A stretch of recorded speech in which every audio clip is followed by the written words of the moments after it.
The Serpentine Lines design can add a beautiful, curvy look to your quilting, but some quilters can find it a little tricky to quilt. Hey everybody, it's me, Angela Walters from quiltingismytherapy.com, and in this quick tutorial, I'm going to share 5 tips for quilting serpentine lines. The serpentine design consists of a line that curves from one side of an area to the other. I prefer to use it in strips or sashings or areas that are about 2 to 4 inches wide. It's definitely a versatile design worth learning. So if you've been trying to quilt it to no avail, hopefully these tips will help it click. Tip number 1. The serpentine line only has one change of direction. To quilt the serpentine line design, I'm quilting a line that curves out from one edge of the area and changes direction to merge into the other side. Think of it as an elongated S shape as opposed to a wavy line. Sometimes quilters won't be sure where to go and they'll get something that looks more like a wavy line, which still looks great on your quilts, but it's not going to give you that serpentine look. Tip number 2. One side of the serpentine line design should be higher than the other. If we think of that line as a stretched out S, we're going to have one portion of the line that's higher than the other side. What we don't want is a design that curves out and comes right back to the other side, more like a horizontal line. Ensuring that one side of your serpentine line is higher than the other will make sure you have room to add your next line. It doesn't matter which side of the serpentine line is higher than the other, which brings us to the 3rd tip. Tip number 3, you can quilt the serpentine line from either direction.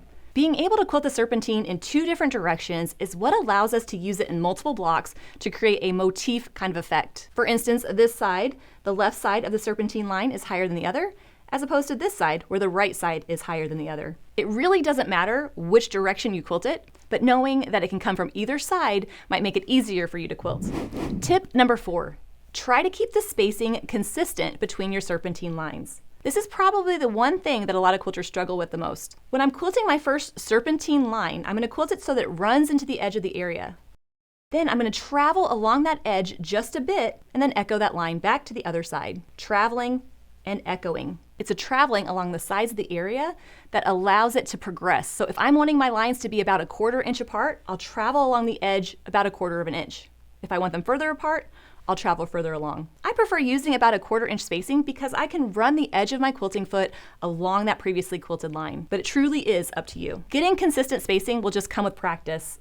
I know, nobody loves the P word, but the more you do it, the more comfortable you'll get with the shape and the more you'll be able to keep that spacing consistent. Keeping that consistent spacing will prevent one particular line from standing out more than the other, and it just gives it that nice overall textured look. Once you get comfortable keeping that spacing consistent, then you can experiment with quilting it more densely or even more spread apart.